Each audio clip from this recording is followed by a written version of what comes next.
بسم اللہ الرحمن الرحیم۔ صحیح مسلم حدیث نمبر 849۔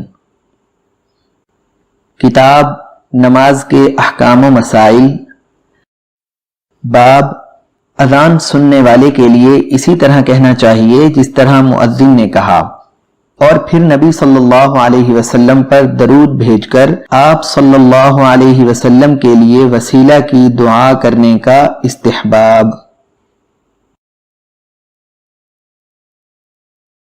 نبی کریم صلی اللہ علیہ وسلم نے فرمایا، سیدنا عبداللہ بن عمرو بن عاص رضی اللہ عنہ کا بیان ہے کہ انہوں نے رسول اللہ صلی اللہ علیہ وسلم کو فرماتے ہوئے سنا ہے، جب مؤذن کی اذان سنو تو تم وہی کہو جو مؤذن کہتا ہے۔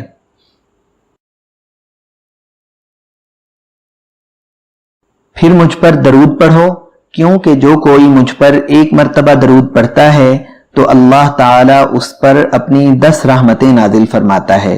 اس کے بعد اللہ تعالی سے میرے لیے وسیلہ مانگو، کیونکہ وسیلہ دراصل جنت میں ایک مقام ہے جو اللہ کے بندوں میں سے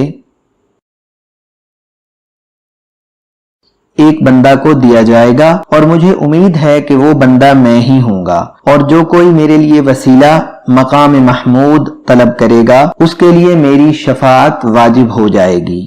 صحیح مسلم حدیث نمبر 849۔